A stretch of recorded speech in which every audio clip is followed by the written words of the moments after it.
Thank you for joining us on Kisses and Crumbs, where we talk about all the kisses and crumbs of marriage. I'm Jalivia. And I'm Bobby. And today we are excited to welcome Nicole and Moe on Kisses and Crumbs. Yay! Yay! Welcome, Nicole and Moe. So let's get started. Tell us a little bit about yourselves. Well, I'm Nicole Fountain. I'm Moe Fountain. And we live in Atlanta, Georgia. I am originally from Kentucky, but been here for over half my life now. Moe is from Camden, South Carolina. Okay. And been living here since 2005 in Atlanta, Georgia. Okay. So what do you all like to do together? What do you like to do separately? Vacation is always top of the list. Okay. Anywhere, any weather, preferably hot to stay on the beach, but really anywhere we can get out and go is awesome. Anything outdoors, anything sports related. And separately, for me, I like hiking. I don't mind having a partner with me, but I also don't mind doing it solo. Other fun things would be any type of workout. I'm a gym rat, so whatever has fitness involved, you can count me in. And myself, some of the same. Not really the hiking. She's more the adventurous type. And to be honest, I like spending time with the kids, attending their sporting events, and supporting them in any way I can. Okay. Very hands-on. I love it. So speaking of kids, how many kids do you all have? 5. Right. Woo! Super parents. Yeah. The oldest is Gavin. He's 16 years old. Jackson is just recently turned 14. Phoenix is 9, the only girl. Zion is 8. And baby boy Kason just turned 6. Oh, wow. That's wonderful. Yep. Such a blessing. It is. It is. We're gonna get this party started here with our cookie jar questions. These are a few quick questions for you to get warmed up and let everyone know a little more about you. Sounds good. Okay. So, first question: who is the best gift giver? Hands down, me. Okay. No debate. All right, that's cool. No debate there. No debate. Okay. Let's not get him in trouble this question. Next question. Okay. We're moving on. Who's the funniest? Who has more jokes? He has more jokes, but I don't think they're funny. I'm the funniest. Yeah. I'm the Are they funniest. dad jokish or are they just? I just don't find them funny. You don't find them funny. Not all of them. She finds some of them funny. It depends on what kind of mood she's in. Okay. Yeah. All right. Okay, so who's the spender and who's the saver? I'm a spender, and no one is a saver. Okay. Okay. Hey. Yep. Hey, we both the spenders, you know? Okay, that works. Okay. That's fair. So who's That's more fair. bougie? She's It's way okay. more bougie. It's Yeah, okay. she way more bougie. I'm a part of that club, and I wear my badge proudly. Yeah, she's more bougie. Okay. Who's more patient? Me. Yeah, I answer that. I'm more patient, man. a lot more patient. Yeah. Okay. Yeah. That's good.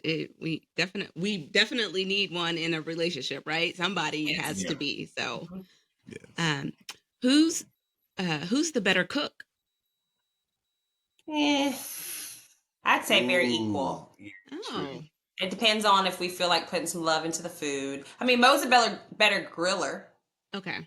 but in the kitchen, I mean, Yeah, the kitchen with the grill is probably me. It's probably me. he doesn't get a win. He gets a win on the grill, and that's it. But I mean, I do have to prep, so it's like you only get it because you know how to temperature control it correctly. But seasoning and all that's not always just him. Okay. Leave my kids' Okay. number. You ask the kids. That's a good question. So it's a joint effort. It's a joint effort. It's a joint effort. It is. That's what we love to hear. All right, cool. All right. So whose music playlist is better? Mine. Okay. What are you listening to? Everything. Gospel, R&B, a little bit of rap. Okay. All right. I get it too. To be honest, I Mine's very versatile. Like it's much better. Yeah. It has intention. Oh. Okay. Yeah, I let Apple and Pandora kind of let them handle my playlist for me.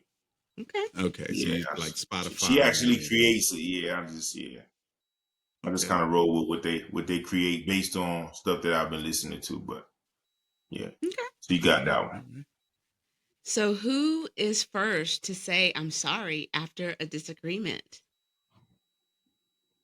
That'd be Mm, me. okay. Okay. That'd be me. That'd be me. That's okay. Somebody got to do it. Yeah, Yeah. yeah. Yeah. I'll leave it there. Okay. Okay. Well, All yep. right. All We'll keep right. it going. All right. Who's the rule follower and who's the rule breaker? Ah, I think Just that's in general. It doesn't 50. have to be in the relationship. Just who's the rule follower, more straight lace, and who's the rule breaker? Walk on the I mean, I feel wild like I make side. the rules. I make the rules, and we all follow. Is the way I look Okay. at it. So we don't. There's Okay. not a lot of breaking of rules around here. Okay. Like Okay. that. Yeah, that's fair. That's fair. All right. I think you're the rule maker too. I know. Hey. Okay. Hey. Who's Sweet. the messy one? That Right. look, This is a y'all good didn't even have to say nothing. Y'all done, He is the messy one. Yeah, I'll take that crime. I'll take that crime. Yeah, for sure. you know they I say need to mess with it a little That's a 7%. crown we want to burn. bit. Yeah. Well, they say 7% of communication is the actual words. The other 93% is It's just not. the looks and it's so funny. That's how we communicate. Yeah. All right. Who has the better singing voice? We're both pretty bad. I'll give it to him because I know mine's bad. Speak for yourself. Yours is not, but mine is bad. Speak for yourself. So Oh, okay. are we gonna have a sing off to see who's the worst? Are we gonna... I'm the better of the worst. Okay. Okay. All right. Better of the worst. Yes. Okay, got a little bear. I hear a little baritone, a little Barry White there. Yeah, it is. Okay. Yeah. Who's the most romantic?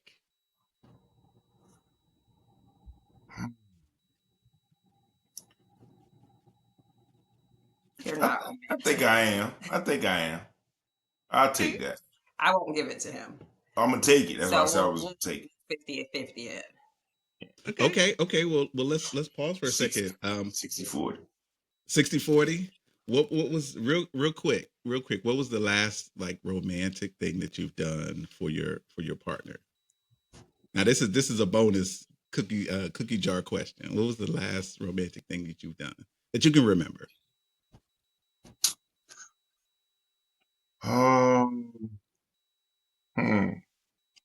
Some I cars. planned our last 5 dates, so I would say I was the romantic winner there.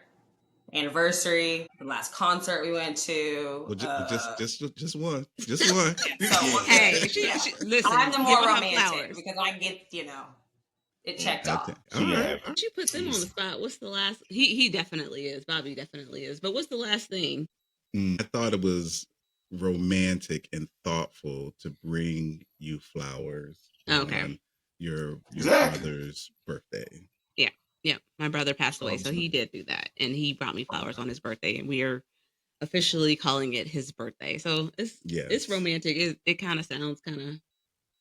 It's but Uncle Jarvis Day. yes, but Uncle Jarvis Day. So anyway, yes, that was okay. Okay. All right. I don't know what the last thing I did was. Let's move on. Let's move on. Wait a minute. Why we got to move on now? Because we're gonna expose me, and I don't want to do that. All right. Well, we'll move on. Move on. Okay. All right. So that's the cookie jar questions. Thank you so much for playing in the cookie jar where you never get in trouble for sneaking a cookie every now and then. Okay. Yeah. All right. That's his dad joke. All right. I thought that was funny. Tony runs the family. Let's laugh there. This is our first time using this clap machine, so you need to Let me see. hold. Oh, actually, I pressed the wrong one. That's the one. I was Okay, no. That's okay. Let's stop. We're gonna get started into our questions. How did the two of you meet, and what was your very first impression of each other? We met at a club in Atlanta, Georgia, at the age of 23 years old. He's probably been 22 still. No, we were. Yeah, Yeah, I was I definitely. was 23. I I was was trying young. to turn 23, and he was 22. And I saw him standing at a bar with one of his friends, just ended up being one of his groomsmen. But I saw him. I was there with a couple girlfriends. I was giving him the eye. You know, we were trying to get his attention, but his friend thought we were kind of trying to talk to him because he's one of those pretty boy swags. But that's not who he was talking to. Mo was standing there all big and just looked like a big old teddy bear. And so, long story short, went the whole night. He talked to a couple other girls, never acknowledged me. We got outside the club, and my friends kind of like approached him, like, "Hey, you're not going to talk to my girl? Like, you really did her that way?" And then he ended up coming over finally, and I put my number in his phone. And from there, he made sure I made it home that night, and then it was all he wrote. Yeah. So I pursued this man. Okay. Okay. Yeah, and he's very outside of my norm. So it was just something about him standing there at that bar was just like, that's my guy. Oh. Oh wow. Yeah. Okay. So Mo, what was your first impression? My first impression was the kind aggressiveness in her pursuit. It was different. It was an instant care there. I could feel instantly that it was more about like, let me get to know this guy for who he is, not for maybe what I think he is or what this or that or the other. I just felt instant care that she was genuine about wanting to get to know who I was, which was a little different at that time, at that place and time in Atlanta, Georgia. You know, that was a little different for me, you know, especially, you know, being single and things. But yeah, I felt a genuine interest from her that triggered a genuine interest, you know, Right. in me that I had for her. Right. I like Yeah, that. So it wasn't the vibe of okay, what you got. It was a vibe of who are you? That's Okay. beautiful. exactly what it Yeah, was. that's Yeah. great. Okay. So tell us about your very first date. What was that like? Where was that? What was that? I would say that I invited you over. I just remember the first times of us hanging out. It was a transition year for me before I was leaving off to go to med school. So I was in a house with a couple of my girlfriends, had roommates, and we hosted a lot of parties and get togethers and game nights and all those things. So I just remember inviting him to come hang out with me and my crew and my environment. And it just organically being just chill, just like comfortable. Yeah, it's funny you asked that. We never even asked each other that because I say pretty quick. We started like meeting family. The first time I came to her house, her mom was there, her brother was there. We acted like we knew each other for longer than we did, you know, Wow. because of the genuine like security. We just clicked. Our dates was like with the fam early on. We went ahead and got to meeting each other's folks and stuff organically though. Organic. Right. Okay, cool. You know, everyone talks about feeling butterflies when they first become romantically involved. Who experienced butterflies when you were together? And what did it mean to have butterflies? I'd say, like Mo said, I brought him to meet my dad within the first 3 months of us dating. First 2 months of us dating. I think it was the end of May. We met in April, and in May or early June, my dad was in town for my brother's graduation. And I was like, "You're coming to meet my dad." And it was like within less than 24-hour notice that I let him know, like, "You're coming to meet my dad." And I had never brought a man home. But I had never brought someone home since I had left home at 18. So in 5 years, I had never brought anybody to meet him. So me knowing that I was doing that, that definitely was like, okay, like I definitely must be serious about this dude if I'm bringing him to my dad, who was my everything at that point in time. But it felt good. It felt comfortable. It felt like I was proud. I was proud to have found a man to bring home for him to meet, because everybody I had dated prior to that, like he would have rolled over in his grave. Wasn't it? Yep. We Wasn't get it? Yeah. I had butterflies for a different reason. For one, aggressive like pursuit. Like I could have easily been like, no, I'm not going away to meet your dad. Especially like I had my hair all out. At the time, I had braids, so my hair was all out. You know, I'd have wanted to have at least a fresh braid, get cleaned up. She like left me no choice. Your hair is fine, and I wanted the buck, but like inside I couldn't. You know, and then, so knowing that I was going to meet her dad for the first time, and it was at her brother's graduation, so a whole bunch of other family was there. I had butterflies. Like, oh man, like am I ready for this? But I answered my own question probably within minutes. Like once we was on the way, I was like, man, you know, this is different. I could have easily said no and just been like, Right. nah, but like I couldn't at the same time because I knew she was serious about it. So Wow. So it sounds like both of you were feeling like this sense of this just feels Connection. right. This just feels right. There was a Yeah, connection. we're supposed to be Definitely a here. connection. Supposed to be together. Yeah, we had a strong connection from the start. From the start, most definitely. That's wonderful. So that leads us to our next question. Who moved in first for the first kiss? Ooh, Nicole, was it you? I think it was. Probably. Now Nicole seems to be leading the charge here. Yeah, I'm sure it was. I think it was. Pretty sure.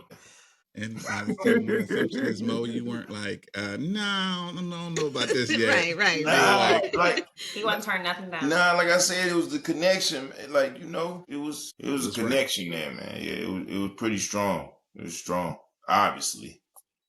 Okay. So speaking of connection, what was it about your relationship connection that caused you to keep dating each other? Starting to date is one thing, but what really drew you back to one another? Just for me, the strong sense of the love of family. Obviously, Bobby, just coming up, we were just always very family oriented. And she was the first person that I met right off the bat that I could sense the same love of family from. That was very attractive to me in itself, because obviously I'm all about family as well. And that's another reason why we was meeting each other's folks as early as we was, because we kind of like consider each other like family, like pretty quick.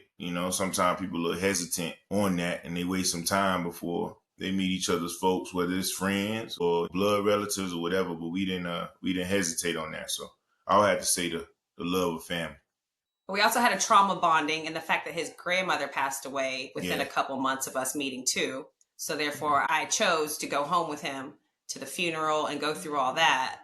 And that same year, my grandmother had passed away. So that fall prior to, so we were in the same seat. We both lost our grandmothers. And so that was kind of a trauma bonding that brought us together, which made us be around each other's families. And so from there, we just had a commonality that was just a safe space, right? I'm sure you supported each other through it. Yeah. Yeah. It was, you didn't have to ask. It was just natural. Yeah. So then bringing us to the next question, who was first to say, I love you, and how did it happen? Hey, I got some good ones. Y'all making me feel kind of old, because I'm like, well, we've been together for a long time. I got to think way back, but Yeah, hey. Yep. Man. I feel like I had left for med school before we said I love you. I don't feel like we said we love each other before we left. It was while you was gone for sure. Yeah. So we had met in April of that spring, and I left to go overseas to med school in August. And we decided that we were going to continue the relationship long distance. I wasn't going to be coming home but once a semester. And so I left and went to med school, and we just had a long distance relationship over the phone. And somewhere emailing, phone. At that time, one of those conversations, somebody slipped out, I love you. Yeah. It probably was me. I think it was me, and I probably I think I put it like in the email or something, and then I had to like test the waters, so I put it in the email. But then she said it back, and it kind of just went from there. I felt it way before I said it, but yeah, I'm pretty sure I said it first.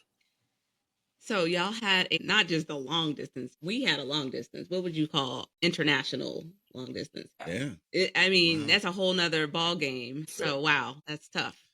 You have to learn how to communicate. And then what year was that? Because that was that before FaceTime and. Oh yeah, that was before. Okay. Yeah. That was 05. MySpace was still around. Yeah. Oh, okay. Yeah. Like we was 2005. 2005. So we y'all had to be very email. intentional about communicating. Yes, and we talked every day. I was a first semester med school student, so I was in the trenches. He was pursuing his football, so he was in his trenches. But we were very intentional and there for each other.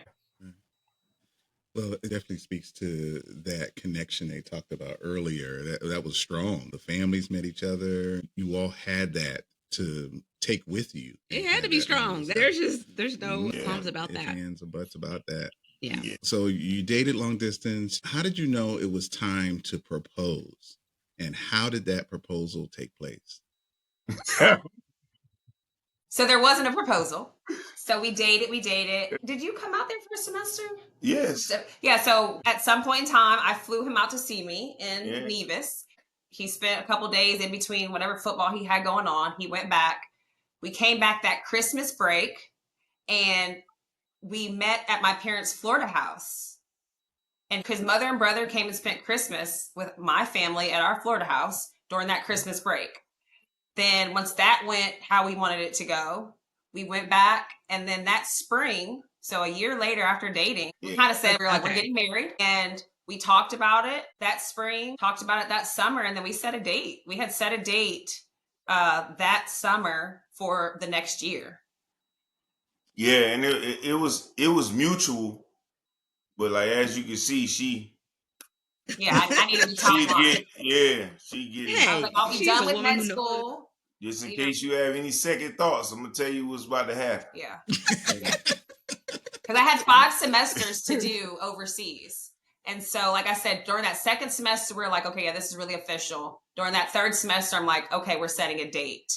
And we set a date for when I was going to be finished, leaving the islands. And so then he actually like got down on a knee and proposed that second Christmas break. Yeah. We had an engagement party. Yeah. So. Yeah. But we never went ring shopping. We never talked about what kind of ring we kind of talked about what he did know what kind of ring I wanted. I didn't get that. We did talk about it. But he did officially propose. We just had an engagement party, so he did it there.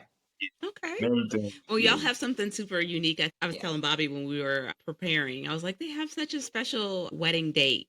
You want to share your wedding date? I think it's super cool. Yes, it's 888. Yeah. 888, August 8th, 2008. It was a Friday. My mom was super mad at me. She was like, you're not doing a wedding on Friday. I'm like, it's my day. I can choose my date, and that's my date. And we made it. We are like, people are going to come. We'll just make a weekend out of it. So we'll wedding on Friday, party on Saturday, brunch on Sunday. Then nobody wasted their time taking off work. We're a Friday wedding people too. So y'all dealt with some of the same things then. Yeah. And another cool thing about the 888 is, and like, it's the infinity symbol. So that's right. When you look at it, the 8s, so we it had a lot of meaning to it. Yeah, a lot of meaning to it. Yeah. So paint a picture for us. How would you describe your wedding day? All right, I'm gonna start because it's pretty interesting. The wedding day was super nervous to start. Super nervous, but like a good nervous. It was kind of like a party that rolled into the wedding. Everybody was happy, getting together, family, friends, loved ones, and it was just a matter of getting it done. It was an interesting day. I would say what part because I think y'all gonna ask it in a minute, but Nicole had been. I'm gonna kind of go off on this bar because this kind of leads into the wedding day. She had been supporting me throughout like my arena football career up until this part, and so I want to tell y'all a little snippet. But literally the day as I'm putting like one arm in the tux, I got one arm in. I go to put my second arm in. My phone rings, and I pick the phone up. I'm looking. I'm like, dog, it's 9454 number done called me 3 times in a row. So, I wasn't going to answer the phone, but I'm like, who this is? And I pick it up.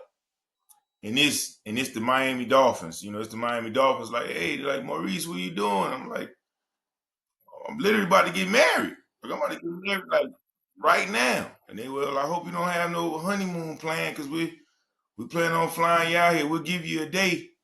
And hopefully we can fly you down here on Sunday. So even with that, I'm like the blessing in like the day. I just feel like everything was aligned. But that made wedding day is flawless, super awesome. Like it couldn't have went. It's nothing that could have happened. Wow. Yeah, on that day, and that was like my very first like legitimate NFL opportunity. So I'm like, wow, what a day! Like it can't get no better than this. Wow. Yeah. I just had to share that from my perspective. Obviously, marrying her was the highlight of the day, but that just made it even better. Yeah, the day was flawless. It was the most beautiful day, the perfect weather, the perfect setup, scenery, venue. that everybody got along well. I mean, it was perfect. The only thing I would have changed is that I did go into our wedding pregnant. Yeah. We got home from medical school in April.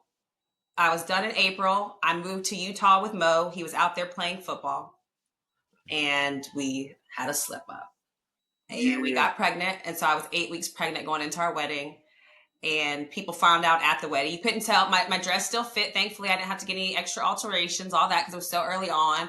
But that's the only thing I would take back was not waiting. And that's just full transparency. Thank you for that. And that's real. That's real. Okay. That day is memorable for a lot of reasons that you just explained. That sounds like an awesome day. What was the funniest moment of that day? Yeah, for sure. I had to see the pastor that married us. Oh my gosh. Are we even married is the question. Are we married? Is it legit? Does it count? Oh no. What happened? Oh man, he was all over the place. So again, for me, growing up in Lexington, I didn't really go to church growing up. I went with my friends, but my parents, we just were a church-going family. So I knew the Lord. I believed. I had faith, but I didn't have a connection with a preacher.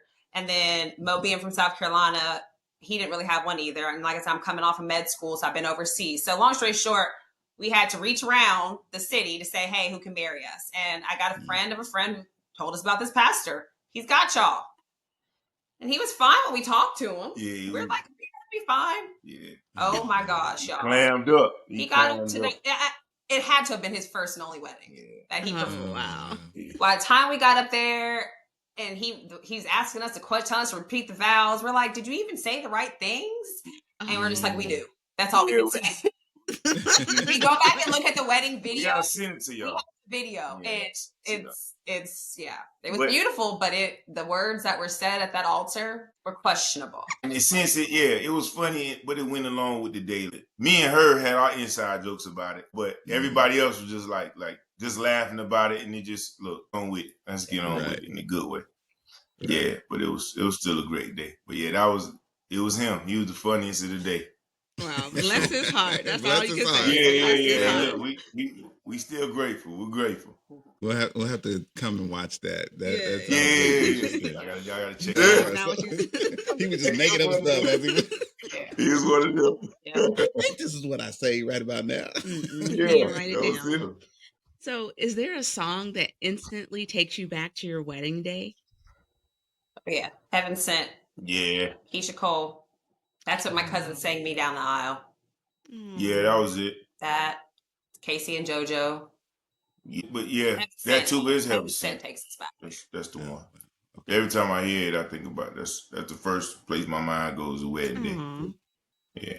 Okay, what is one piece of advice you would give newly engaged couples to prepare them for their wedding day? I had to say right off the bat to get premarital counseling. I agree. Premarital counseling. We didn't have it. If you're doing it the right way, and as we want to do with our kids, we want to make sure that they don't make the same mistakes that we may have made. So for newlywed couples, I would say get premarital counseling.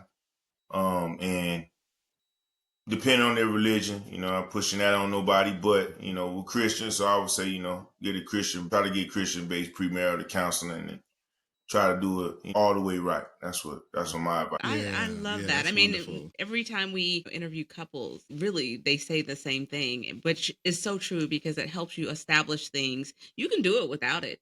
It makes it harder. We've done it without it, but we know that we would have avoided a lot of things had we had the right foundation to begin with, right? Yeah. What's also interesting about that is we had premarital counseling, and our parents pushed us.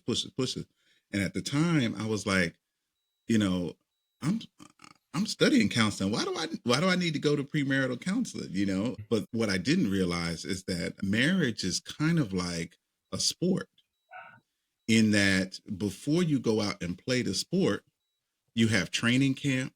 Yeah. You have preparation. You in the gym, weight room. You have weight room. You have all these other things because it's a skill. Mm-hmm. It's a learned skill.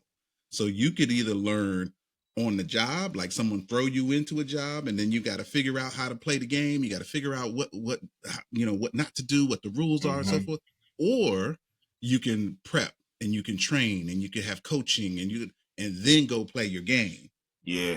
And I think that's an analogy for what you just said, is that premarital counseling is key. So another thing that's great about your relationship though is that you were thrown into the game and y'all were able to figure it out, and y'all had enough skill to kind of say, okay, well, this doesn't work, let me try this doesn't work, let me try this, and let's keep it together. And I think that's what says a lot about your relationship. What Nicole said was that she makes the rules and you follow them, but that's the key. Like, somebody has to make the rules. Like, you have to have rules in order to engage in a marriage. So I love that. And big ups to him for having the level of humility. Yeah. To say, okay, that's your skill, that's your gift. All right, I'm gonna let you live in your gift. You let me live in my gift, and we'll rock it together. Yeah. Yes, sir. Okay, good. Love it. Okay, so what is one disagreement that you laugh about now, but it was not funny at the time? Oh, they are talking to us. They are speaking.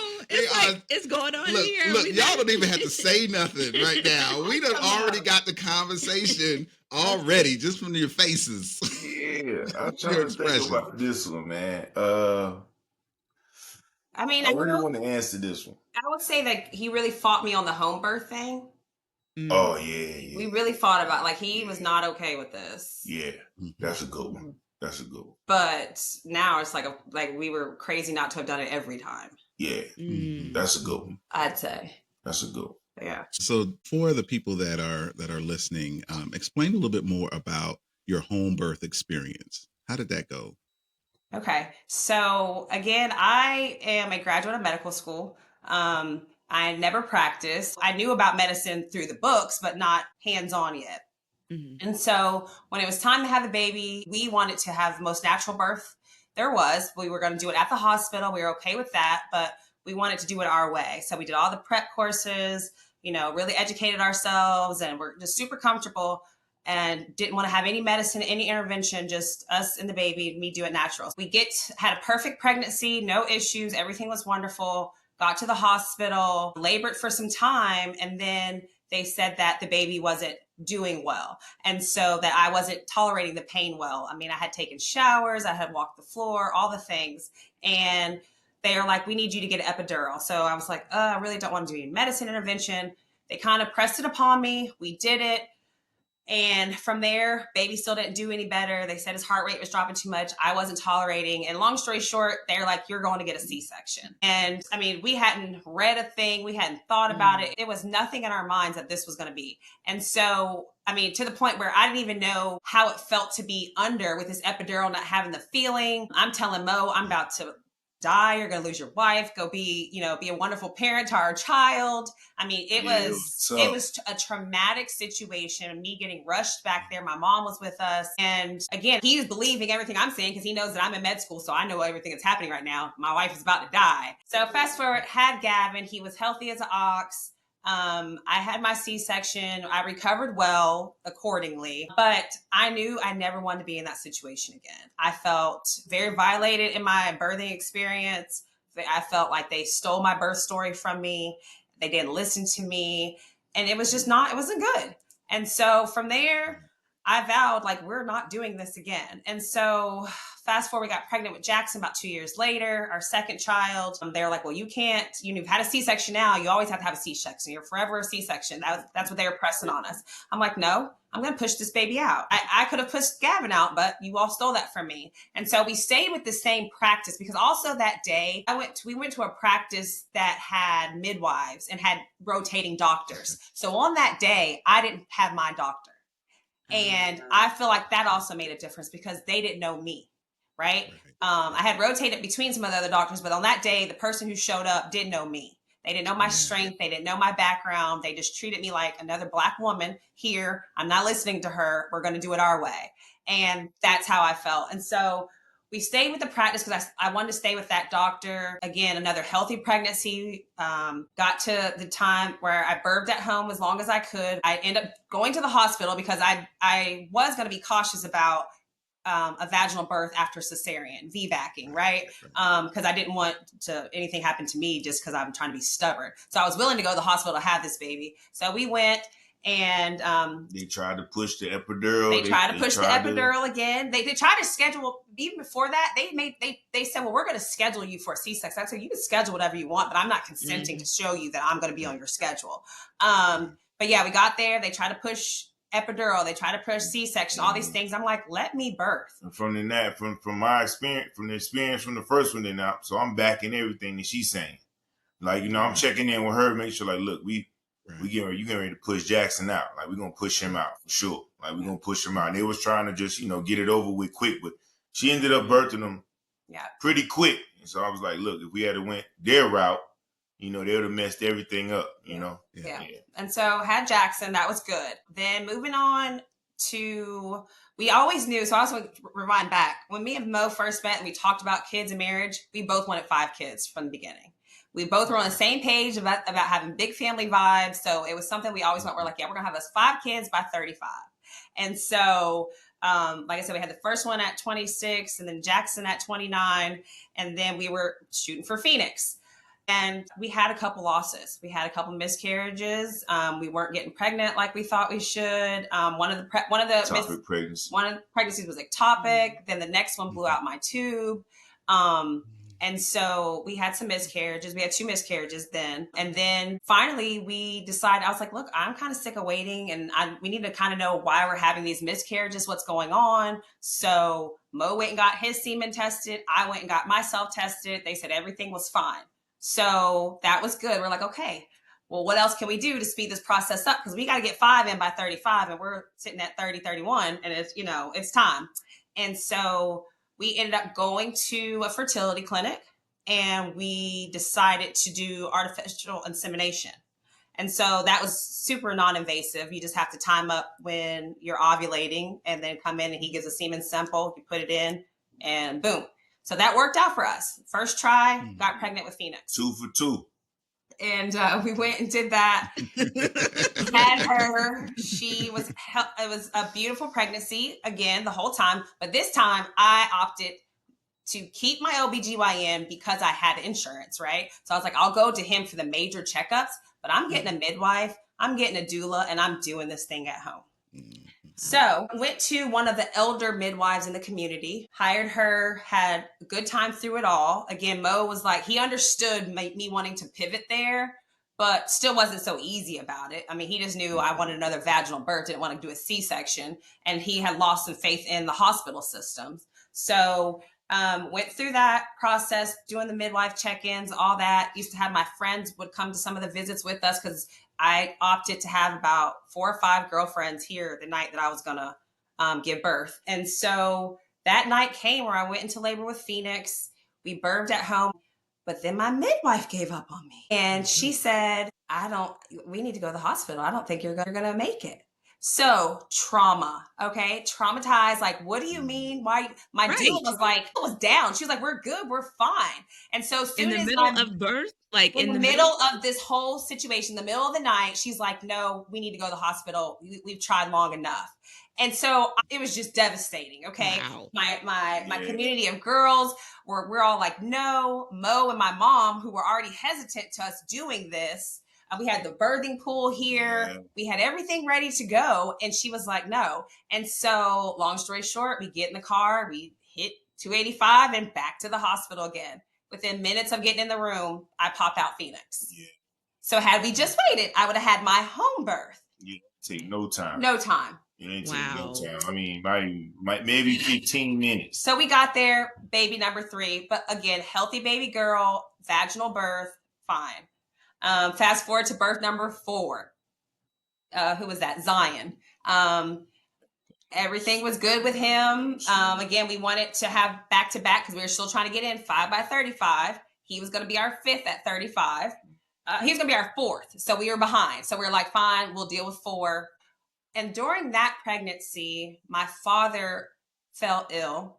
So from March till having Zion in in July, my dad was in the hospital that whole time, unexpectedly, took a turn for the worse on Father's Day and then died a few days later. So it was a very traumatic pregnancy for me, dealing through that, right? I was dealing with a lot emotionally. So we went through that pregnancy. Zion came out healthy, but I chose a different midwife, but the same doula, and went through everything that night. We are at home, but he came early maybe. So we didn't have the pool blown up. We didn't have the bathtub blown up. Yeah, we didn't have the pool blown up in my room. I was Zion. We didn't have the pool blown up. It was in here, but we didn't have the connectors to do all the things. So finally, the doula's like, just fill up the bathtub, okay? And so we filled up the bathtub. My actual midwife that I had been seeing the whole time wasn't in town. So she had to call one of her sister midwives to come over. She came over. We had a healthy baby at home in our bathtub. That was baby number 4, pregnancy number 4. It was beautiful. It was wonderful. On Phoenix, we preserved the placenta and I encapsulated, did all that stuff.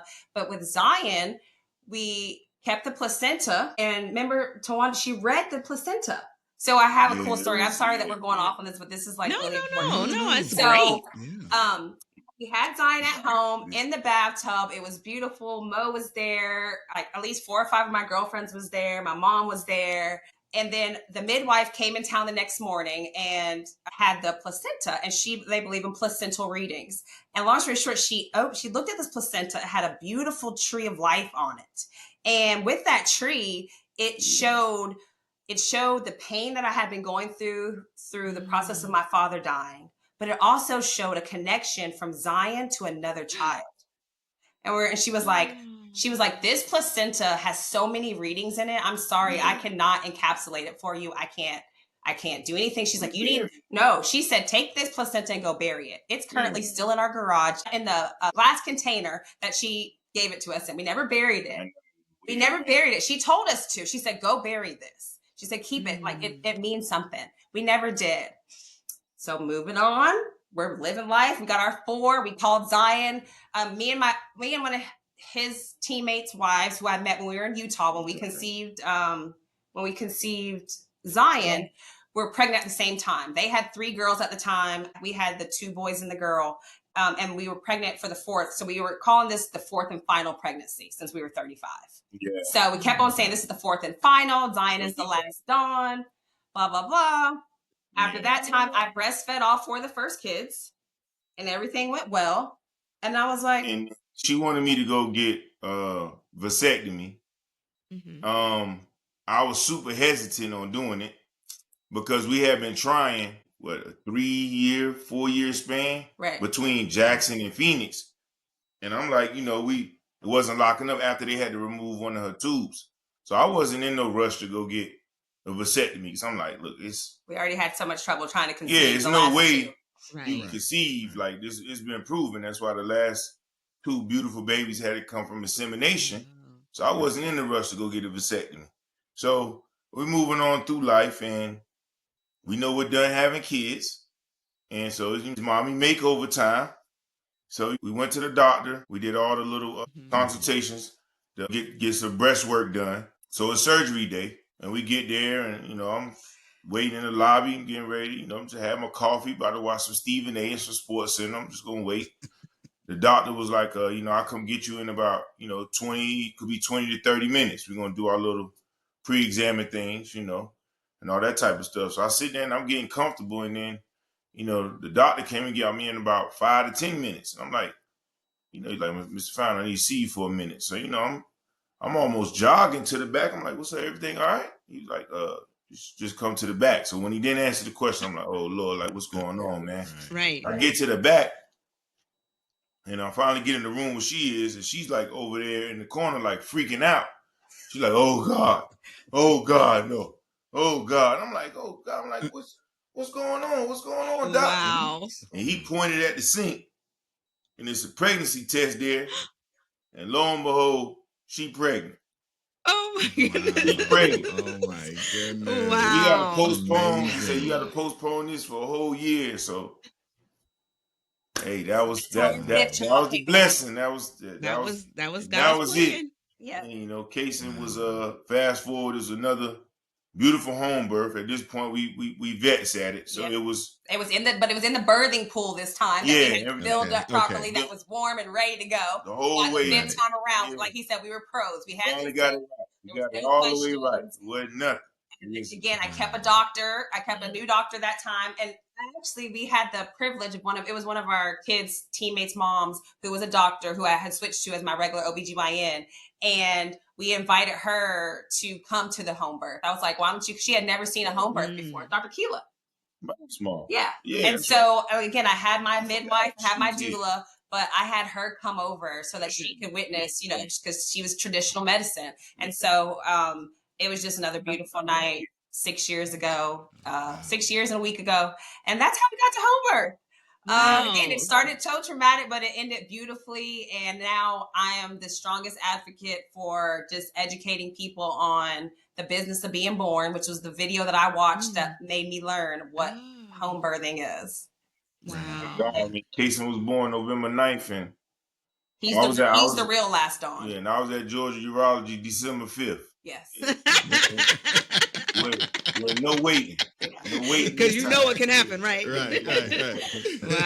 Wow. That's just an amazing story. That's amazing. Wow. Yeah. And I mean, Bobby is actually doing some research on health justice because of what you explained. I right. mean, your experience and how patients are treated when they come for help and support and for healing and all of those things. They're inside the body. So even though the physician has the expertise, no matter what they look like, no matter what color, what background they're from, they deserve equitable, competent, empathic experience. Yeah. Like the physician needs to listen and have those skills and be able to really hone in on what needs to happen and put all the data together from his experience or her experience and from the person's expression and come up with the best plan. Definitely looked at yes. I looked at big ups to both of y'all. Yes. For real. Yes. Oh, I was saying that was an experience to witness the things that you were just speaking on. It's a real thing. It's a real. I do have a question around having a C-section and then having the courage to have a vaginal birth after that. When I'm sure the physicians are telling you, no, don't do that. Maybe even some of your own research and reading kind of expose some of the risks of that. What gave you the courage to then continue to go forward with what you believed could happen?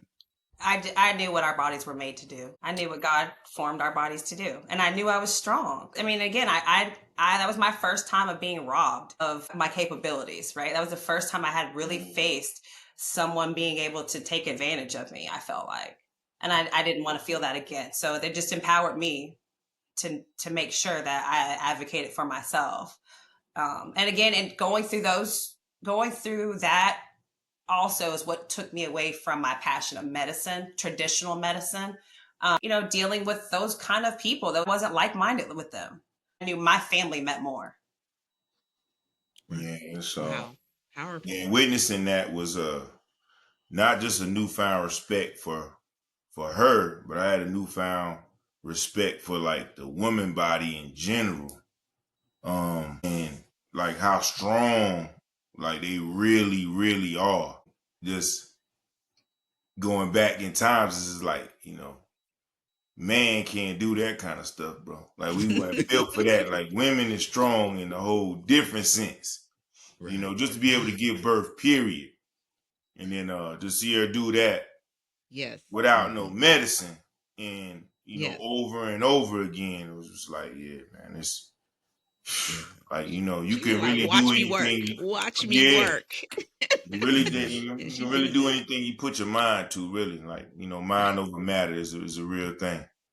Right. It's inspirational. Right. And I also love the fact that, Moe is talking about the differences between men and women. And the truth of it is that difference is what makes a marriage strong. Because if you don't have it, your partner is going to have that strength and vice versa. And people, I think, really don't understand is the diversity, the difference is that what makes us strong. Yep. We can stay here. I know all that is a really good it's topic. Like y'all are I feel awesome, educated and informed. it's a struggle, it's a process, especially to be heard. It feels like a basic human right to be heard, but when you're not heard or seen, it just impacts you in a way that it's hard to put into words. And you did it beautifully just now. On the flip side of the hospital and physician thing, I do consulting for healthcare providers, and I work with teams to help their dynamics become better as an organization and also as a team. So I work hand in hand with the physicians to help create efficiencies in their organizations. You know, I work with Morehouse School of Medicine and WellStar and a few other companies as well. I think some of what we're experiencing and what we're talking about comes from the fact that there's a lot of pressure around time. Like time for that patient to come in, you know, the next patient's coming, revenue, the more patients we get in, the more we can make for the So facility. let's just give them a C-section. That's fast. You know what that's about. Yeah, literally. Right. Because we can have those over and over and over. That's what I mean, cut you off because that's exactly what it seemed to be about. That seemed like to be all he was worried about. Was like, look, come on, we don't got time to let her do whatever it is she want to do, man. And you guys, that was 16 years ago. My neighbor just had her baby yesterday at Northside Hospital. I went to visit her earlier today. Same thing. They said, well, we'll give you 3 pushes. Otherwise, we're doing a C-section. And she luckily got her baby out in 3 pushes. But they gave her a matter of hours for her first pregnancy, which could take up to 40 hours. To say you have 3 pushes. And she luckily got that baby out. But 16 years later, the same things are still happening. Wow. You're on point, Bobby. You're on point. So I'm glad that you're consulting with those physicians and able to talk to them. It's definitely a necessity in our community. Absolutely. Okay. All right. So now yes, we're going to get back on track here. So talking about marriage, what rule or agreement do you believe has been a game changer in your relationship? For me, I think it's always stay united. Stand united. Like, we're united front. Like, we never show people that we're divided. Yeah. I was about to say through thick and thin, through sickness and health. Just back to the vows, but that ties in with staying united. Our next question is, what's your biggest annoyance or quirk about each other, and how do you cope with it? Him coming to my side of the bed, as in like my nightstand, using my charger, whatever's on my nightstand, and him coming to my side of the bathroom. Just now, before we came on this, he goes to get a Q-tip. I'm just getting a Q-tip. But do you refill my Q-tip jar? No, you don't. Like, it seriously, I am very possessive about my things, as small as a Q-tip. Don't take my toothpaste. Don't, like, because I refill everything. So yes, you see, that's my thing. Okay, that's enough. Go ahead. So how do you deal with it? Nicole? Oh, I go off every time. There's no grace and mercy in that. There's no grace. No, I will tell you, get your stuff and move it. I can't look at the nightstand if I walk in my room and I see something. Mo, come get your water bottle off my nightstand. Supposed to share. I love it. In 17 years of marriage, when have you ever seen my stuff on your nightstand? When have you ever seen me come to your side of the sink and take anything out? That's not your thing. That's my thing. Yeah. Okay. What's your thing? So Mo, is that your quirk about Nicole that? That's my thing. I'll give her my last bite of food. I don't stand a chance of getting her last bite of food. Nope. Yeah, I'm not sharing my food. It's stuff like that, and she knows that. So she'll come take some of my food, and I'm like, dude, like, you won't give me none of yours, but you gonna take all of my food. You know, so that's my thing. Well, I just take the first bite. That's it. That's all. I just want the first one. That's we're laughing. We're laughing because that is a mirror of us. Like, I don't care what I have.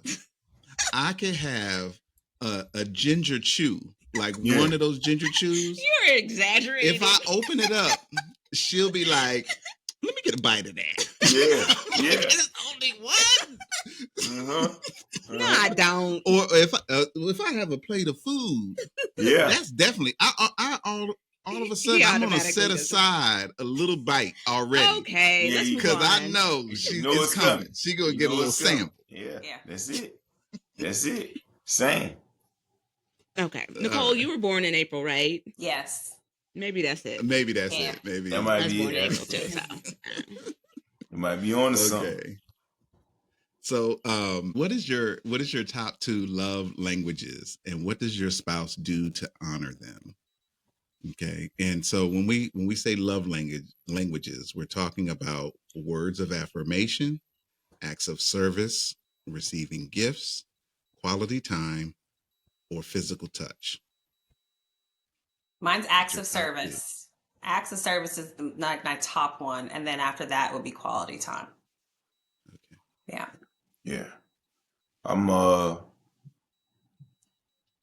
close 1 and 2 words of affirmation and physical touch. Mo tries to take some chores off my list. He'll at least ask me what can I do, and I'll give him a few things, and he'll do it sometimes on his timing. And then quality time, he doesn't say no.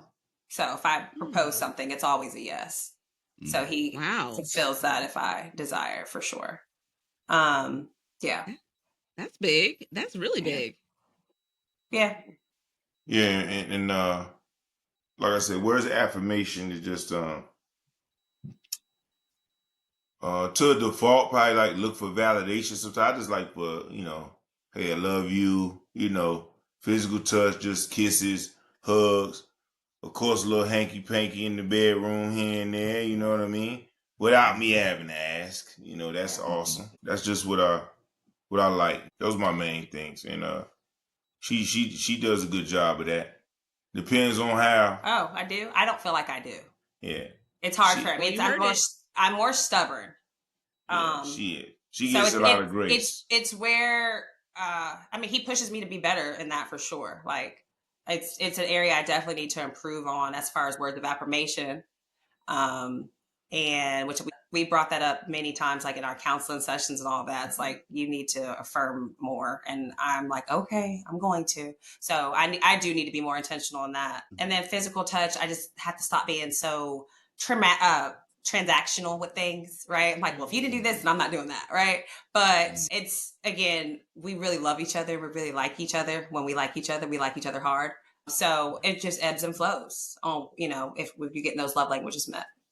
Right. I love transparency. It's actually what happens in marriage. Yeah. I mean, we're not always perfect at it, especially with words of affirmation. Doing this podcast, I really recognize that growing up, I would hear people say to my brother, like, you're strong, you don't cry. So in my head, it built up this understanding that, like, he's tough, or he doesn't need to hear that because he's a tough guy. And so it's like, I need to give him those words of affirmations because he has feelings that need to be validated. And I think that it really does little boys a disservice if you're like always like, you're just tough and you don't need to hear, you're handsome, encouraging words. Yeah. Or, which you're they the greatest. do. Yeah. You're the greatest. And it doesn't stop. It does not stop. Yeah. So I have to work on that as well. Yeah, being transparent. One of my top is words of affirmation as well. And it's kind of like fuel. If I'm feeling run down, I don't feel like, oh man, I'm waking up today. I don't feel, I think you're the greatest. You're just, today I fixed the stove. The stove was broken and I fixed it. And it was some connector to the element that was worn out. So I found it and I fixed it. And as soon as I fixed it, turn it on, it started warming up. We were like, oh my God, And then she just broke out the biggest smile. And that's not what I did. No. So I have this thing. Okay, go ahead. Okay, you can tell it. Okay, I was trying to toot my horn. Go ahead and toot it. No, she was like, Bobby, he's the man. If he can't do it, it just ain't gonna get done. And I was like, I did something, I fixed it. You know what I mean? Yeah. He is Mr. Fix It. So I sing that song quite often, but I do need to work on other areas. And it's a great reminder. It is. It can be big. It can be the biggest thing. It can be the smallest thing. But it, like you said, though, it is fuel. Like, we got the 2 youngest boys in this one little basketball league up the street, right? And so we was kind of like behind the date at this other part that we figured out later on that we wanted to get them in. And I was able to go up there and had to jump through a little loop or two. But long story short, like I got them signed up in this other league the other day, and she just texts like, "Hey, thanks for getting them signed up." Sent a little high five emoji, but I'm not sure if she knows exactly how much she means, but just to hear that, like, of course, it's not like a requirement. Like, hey, you didn't say thank you. It's not nothing like that, but it does feel good to be affirmed, though. Whether it's a big thing or a small thing. So I'm in agreement with. And both of you are like learning each other. And someone described it to me that marriage is not a one-time purchase; it's a subscription. So over and over, you're gonna get it right and then not get it right, and then get it right and then not get it right. And the patience part comes in where you just have to keep working with that person and keep being patient with them and keep persevering with them. And eventually they'll get better and better and better at it. And I think that's really the reality of it that most people don't understand is after they do that process somewhere, sometimes people get lost and they're like, oh man, forget it. And the truth of it is no, just stay with them, keep working with them. They'll get it, and that's the patience. Thank you for staying with me because vice versa. Me too. Okay. That's what we signed up for. Yep, that's right. Yep. One of our favorite quotes from this whole podcast is like, if you're in it, win it. That's right. We're going to win it. Yeah, that's a fact. So what was your toughest season of marriage and how did you get through it? How are we even thinking? From 2020 to 2023, those 3 years of not being sober for Moe Fountain were the hardest 3 years we've had to endure. Yeah, for sure. Substance abuse was at a high, and it was tough. Yep. It was real tough. So how did you get through that? That's the pinnacle. How did we get through it? Finally got through to the marriage ministry at our church, reached out, got the right counselors. I surrendered it to God, and then God took over. Yeah. Of course, I had to do the same thing. Yeah. For me, I had to surrender it to God instead of trying to fix him myself. I was trying to fix the problem, fix it. And finally, when I surrendered it, and then he surrendered it, because he obviously had to do the same thing. Yeah, I was fighting it, but yeah, it's the grace of God, really, to be honest. Closest I ever been to God, and still there to this day. So I'm 2 years in a month clean, and I'm rocking on, man, forever. So that was the toughest. That was the toughest season for sure. It won't never get no tougher than that. Wow. Yeah, that was it though. Praise God. Yeah, that's one of the toughest things that a person can overcome in life, and a partner can support in life, and just staying with the person and helping them get through it. And being able to surrender it to God, saying, there's nothing else I can do. Lord, you got it. Trusting and believing that he will bring you through. That's y'all just tough. Yeah. Y'all just we gonna work this thing. It's hard, but we gonna hang in there. Y'all grit. Y'all got grit. With it. That is grit. We got grit. Sure. That's a wonderful thing. Yeah.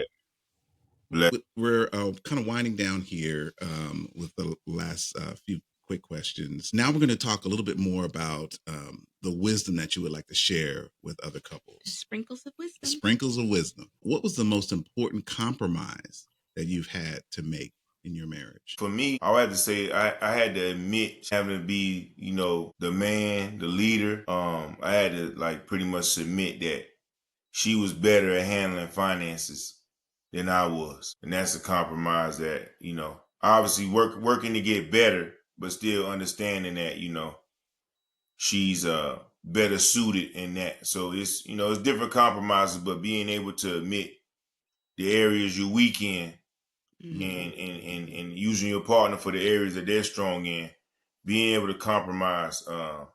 And sometimes you got to swallow the man pride and do that. But that's probably the biggest compromise, I say.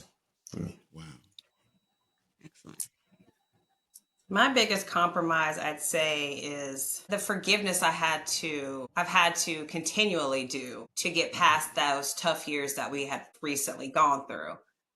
So it's really a continued surrender to God to heal my heart, to move past. So just compromising my own flesh and what my flesh kind of wants to do, like get mad about something or hold on to things. I had to continually renew my mind that's, those were moments. Those were moments. We're not going back there. We're good. We're moving forward. Because with many things, which we recognized this morning in our counseling session, that we still are, partake in here and there, that we move on, but we don't move forward. And so that's some big wisdom that we kind of gained today. It's like, yeah, y'all been moving on, but are you moving forward? And, because one of the things I retreat sometimes when I get angry, I get quiet.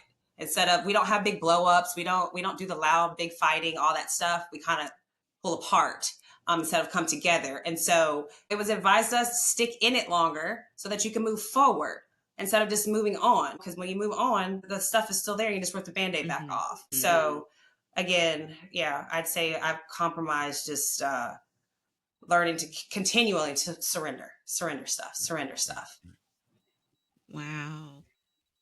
Yep, there's that grit again. That's that toughness, because forgiveness is something that it doesn't always come naturally. Not easy. Yeah, it's not. Time thing. It's an over and No, over. it's not. Like you said, you have to keep you have to keep subscribing to the marriage. You have to keep subscribing to it. Right. Wow. Excellent. So insightful.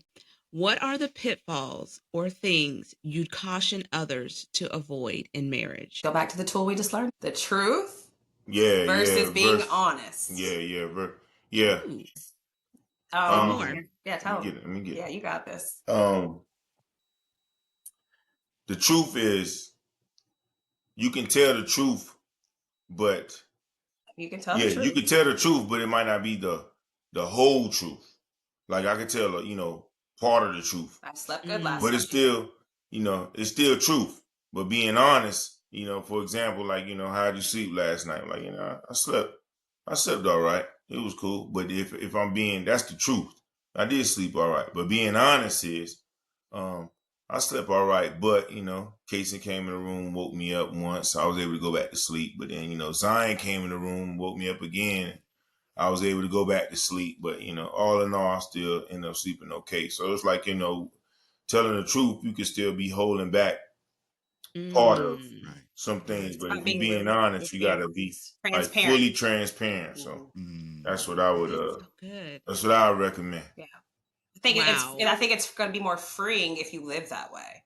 Like when you're just transparent, you just leave it all out there, especially with your partner. Now, when we're talking about marriage, that should be your safe space. So you should be able to be completely honest, not just truthful, but honest. It's just a deep character thing that, like, it's huge. Yeah, it's huge. But that's it. Y'all drop that. Yeah, I love that. Marriage is a shout out to Dr. Winfrey. What's that? I said shout out to our therapist, Dr. Winfrey. Oh, okay. Yeah. Shout out. Shout them out. Wow. I love marriage should be a safe place where you could be completely honest with your spouse and with yourself. Starts with self always. That's number one. Yeah, it starts with self. Good. Wow. Good point. I'm encouraged, man. I know. Already, man. That's wonderful. So what would you tell others is the secret to your success in marriage? There's no way out. Ooh. Yeah. For better, for worse, forever. This is a covenant that we will not break. Yeah. Divorce is not an option unless you're in harm or danger, but we're not, so we're good. Yeah, I'll have to go. I have to go with that. I can't disagree with anything. It's gonna be the same. And only speaking because we've been through a lot. It won't be things as serious as what we went through in the past. I'm pretty confident in saying that. But of course, things are gonna come up. It's not gonna be perfect, but it'll be worth it. Sticking it out in the end. And just thinking about the kids is they're gonna have times in their life where things gonna get tough, and we gotta be those images that they can look back and like, what, when things got tough for mom and dad, man, they didn't quit, and so when we gone and we living in the other realm, we can look down and see them doing the same things. That's powerful. Y'all have had a powerful session. I am so encouraged. I feel like, okay, I got to get tougher. What can we do to get Hey, look. Just pick up that dumbbell. Hey, You got look. Listen. Wow. Choose wisely. Yo. That is it. That Yeah. is the secret. Yes. Yeah. I remember being in college. I took marriage and family. We were dating at the time. And my professor said that the best thing that I can tell you is choose wisely. And that's where it starts. If you make that wrong choice, then you're going to live in a way that you're not going to like. So choose wisely. Yeah, choose wisely. All right. We want to give you a moment to tell others how to get in touch with you on social media.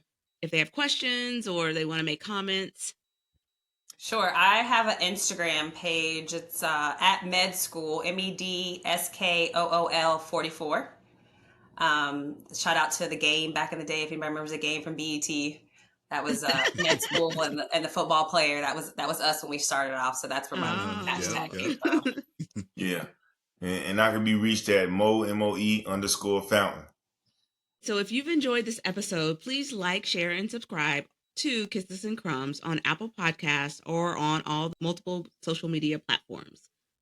Drop a comment below if you have a great love story, want to join the journey, or just want to keep the conversation going.